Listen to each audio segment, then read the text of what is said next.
Hello and welcome to Local Delicacies. I'm your host, Alex. And I'm your host, Laurel. For those of you who may not know us, we're both from Broome County, New York, and we're here to discuss some of our local foods, places, and other tips and tricks we have for when you come to visit. Now, lately we've been talking a lot about different food places, but there's a lot more to our area than just food. The Binghamton area is also called the Carousel capital of the world. Why is that? The Binghamton area is recognized as the Carousel capital of the world due to the 6 carousels which are still in operation.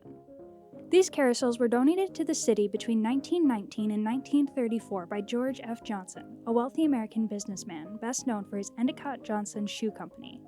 That's something we'll discuss later on. All 6 carousels were made by the well-known carousel expert Alan Herschel of the Herschel Carousel Factory in North Tonawanda, New York, and some of them still feature an original Wurlitzer military band organ. To talk about these carousels, we also need to mention George F. Johnson and his significance to the community because he is the reason why these carousels are here in the first place. Between 1919 and 1934, George F. Johnson, the founder and president of the Endicott Johnson Shoe Manufacturing Company, donated 6 beautiful carousels to local parks in Broome County. It was said that Johnson had grown up loving carousels. However, his financial hardship prevented him from enjoying a ride. Eventually, Johnson worked his way into wealth, and later, when he became successful, the industrialist turned philanthropist decided to give back to the community and donated money for 6 carousels to be built across the area. Johnson strongly believed carousels should be enjoyed by everyone, something he never got to enjoy in his youth. He insisted that the parks offer carousel rides at no cost, and to this day, all rides on the carousels are free. Now that we talked about the history of these carousels, let's talk about the impact that these carousels have had on our community. The 6 carousels that Johnson built for Broome County are located in C. Fred Johnson Park, George W. Johnson Park, West Endicott Park, Highland Park, Ross Park, and Recreation Park. These carousels range in age from 80 to more than 100 years old. These carousels are a unique part of our local history, and they reflect early 20th century American work in entertainment. They served as more than just antique attractions. They were places for families to gather and enjoy quality time, which is a key theme of this show. Their popularity stemmed from their connection to the working class families, aligning with Johnson's vision to improve the standard of living for blue-collar workers and symbolize the American dream. Because these carousels are so old, there have been many preservation and restoration efforts made over the years. At one point in history, there were over 10,000 wooden, hand-carved carousels in the United States, but now fewer than 100 remain in operation.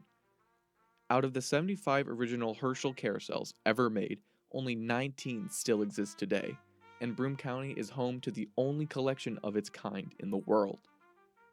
All 6 carousels are listed on both the New York State Historic Register and the National Register of Historic Places. Unfortunately, the Ross Park Carousel in fall of 2022 closed due to refurbishments and will be closed for the entirety of the 2024 season. The earliest this iconic ride could open would be 2026. So now that we've talked about everything to do with carousels, we thought we would talk about the ones that we've personally ridden. So for me, the ones that I know I've ridden for a fact are Recreation Park and the Highland Park one. I've been to Highland, the Recreation Park, and the one that I've been to the most is probably the C. Fred Johnson or the CFJ Park, because that's very close to my house. I just walk over there. And the ones actually specifically at Recreations and Ross, but I've never been to that one, have this original Wurlitzer organ in them. It sounds so cool. It's just very antique and it's kind of hard to put into words, but just look it up. Another thing about the carousels is they do a carousel circuit. So there's 6 in the circuit, and after you go to each carousel, you can get a card saying that you rode it. After you collect all 6 of them, you can get a pin saying that you rode the carousel circuit. Well, thank you everyone for listening to the episode about carousels. If you want, you can find us on YouTube, Local Delicacies. And yeah, thank you all for listening. We really appreciate it. Join us next time for more Local Delicacies.